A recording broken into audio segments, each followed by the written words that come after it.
Those who keep you believing that the Bible and the Willie Lynch letter are true are keeping you mentally enslaved.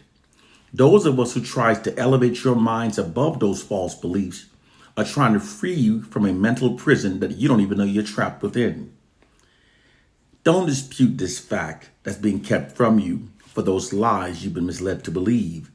Doing so will keep you mentally enslaved by the white society.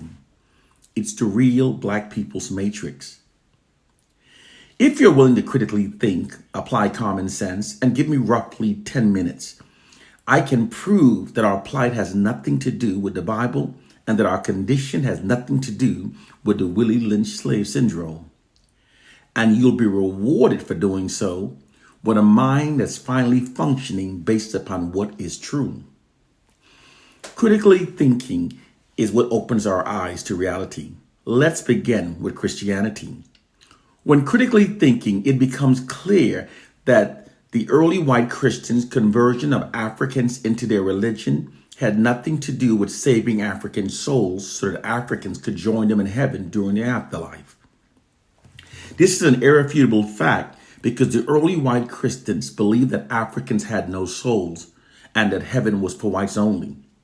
They in fact believed that the thought of an African entering heaven was as ridiculous as a dog doing so. This is a fact. When we logically look at facts as they were, we can say with 100% certainty that the white enslavers' conversion of Africans into their religion had absolutely nothing to do with saving the souls of Africans. The true self-serving reason was to indoctrinate the belief of a white God into their minds. When the Africans were taught to worship a white God, this produces a profound adoration of whiteness within their minds. This profound adoration of whiteness is then transposed onto white people. This subconsciously happens without most Africans even realizing it. This made the Africans more subservient toward the white colonizers and the white enslavers. Therefore, Christianity made Africans into more loyal slaves for Caucasians and greatly facilitated their colonization of Africa. Many black Christians insist that Christianity was first practiced in Ethiopia. This is untrue. Christianity did not become the official religion of Ethiopia until the reign of King Ezana in 341 AD. That's 16 years after the Romans created the false religion. The Bible was written by the Roman Council of Bishops under the direction of Emperor Constantine in the year 325 AD. The Romans were an immoral society that routinely engaged in massive orgies, wife swappings, and dead sports. They continued these practices even after writing the Bible. Emperor Constantine, who personally added Jesus to the Bible, himself refused to convert into a Christian. Even while upon his deathbed, he refused to accept Jesus as a savior.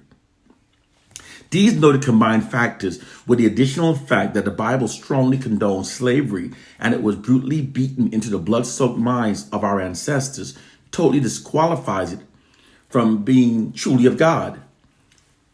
When critically thinking, it also becomes clear that our collective condition has nothing to do with the Willie Lynch myth. Case, point, and proof. During the 1960s, African Americans implemented the most successful unified protest in U.S. history. Today, we're more divided now than any previous time in U.S. history. If our current division was a result of a slave syndrome, it would have logically lessened as each generation moved further away from slavery. But this isn't the case at all. The fact that we're more divided today than we were during the 60s is proof that our current condition, our division, is not connected to a silly slave syndrome myth. The truth of our plight and condition are the results of an ideological subversion system that was deployed against us beginning during the late 1960s in response to that decade's unprecedented unified black protests. The supreme art of war is to subjugate a people without them fighting back.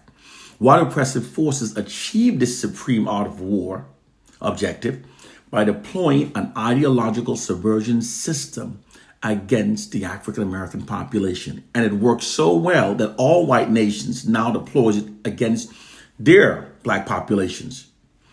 Ideological subversion is an offensive psychological warfare tool that uses disinformation and misinformation and repetitive media subliminal manipulation to manipulate targeted populations to think and behave in ways that are against your own self-interest, and instead in ways serving the interests of those deploying the ideological subversion system. The purpose is to undermine and destabilize the entire ideological structure of the targeted population.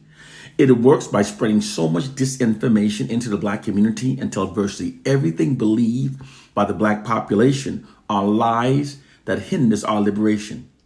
It confuses the Black population to such an extent that we're not able to come together in the interest of liberating ourselves from white oppression. Here's the breakdown of how it's being deployed. In 1968, white social scientists hired by the Kerner Commission determined that an aggravating core factor for that decade's unprecedented unified Black protests was caused by an elevated and unifying Black collective self-esteem brought on by the emergence of the Black Pride movement. They therefore now keep our collective esteems low by keeping us believing the fraudulent and worse narratives about ourselves. This is why everything we get from them are negative. Those white social scientists also learned from studying the African American population that whenever people are oppressed for long duration, their collective aggressions against their oppressors will continue to grow, reaching a boiling point until acts of rebellion becomes inevitable. The oppressed always eventually rebels when held under long-term oppression. This is an inherent response within the collective human psyche whenever people are kept under long-term oppression. This is what was happening among the African American community during the 1960s. Those white social scientists logically determined that they could subdue unified Black protests by shifting Black collective aggressions away from the white society and redirecting it against ourselves. They achieved this by constantly inundating us with fraudulent propaganda that misleads us to believe that it's ourselves that are now our worst enemies. The white media's unrelenting negative depiction of Black people that amplifies the negative to the point that it distorts our reality is so much more than just biased media reporting. It is actually an insidious Black racially demoralizing divide and rule psychological warfare propaganda campaign. Demoralized divide and rule is a method of maintaining control over a targeted population through constant and unrelenting demoralization in order to create self-hate and division between them. It's a well-documented, proven social science tactic for controlling large targeted populations. They also now control us by making us fear each other through their propaganda campaigns that exaggerates the issue of Black on Black crime. The white ruling powers realize that a fearful Black population is much more easier to control than a fearless one. They therefore manipulate many Black people to fear our own people and to believe that we therefore need white people to protect us from our own people.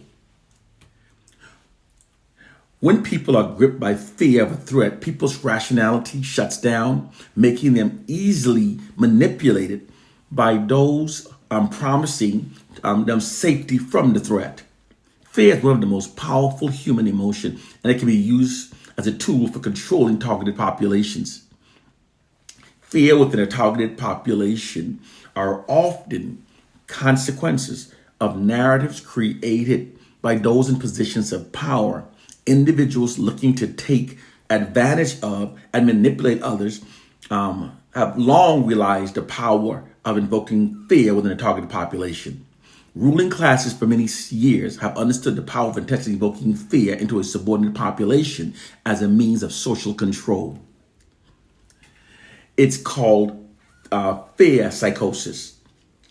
This is the truth of our plighted condition. There is more. I can go on how they need social engineers to call us up niggas and bitches, but that's a whole different social science. We have to realize that there's a war being waged against us. And we can't continue believing the idiotic things we're currently believing. We must gain a true and accurate understanding of our plighted condition, because if not, all of our remedies will remain flawed. This is why those who know must teach. One love and peace.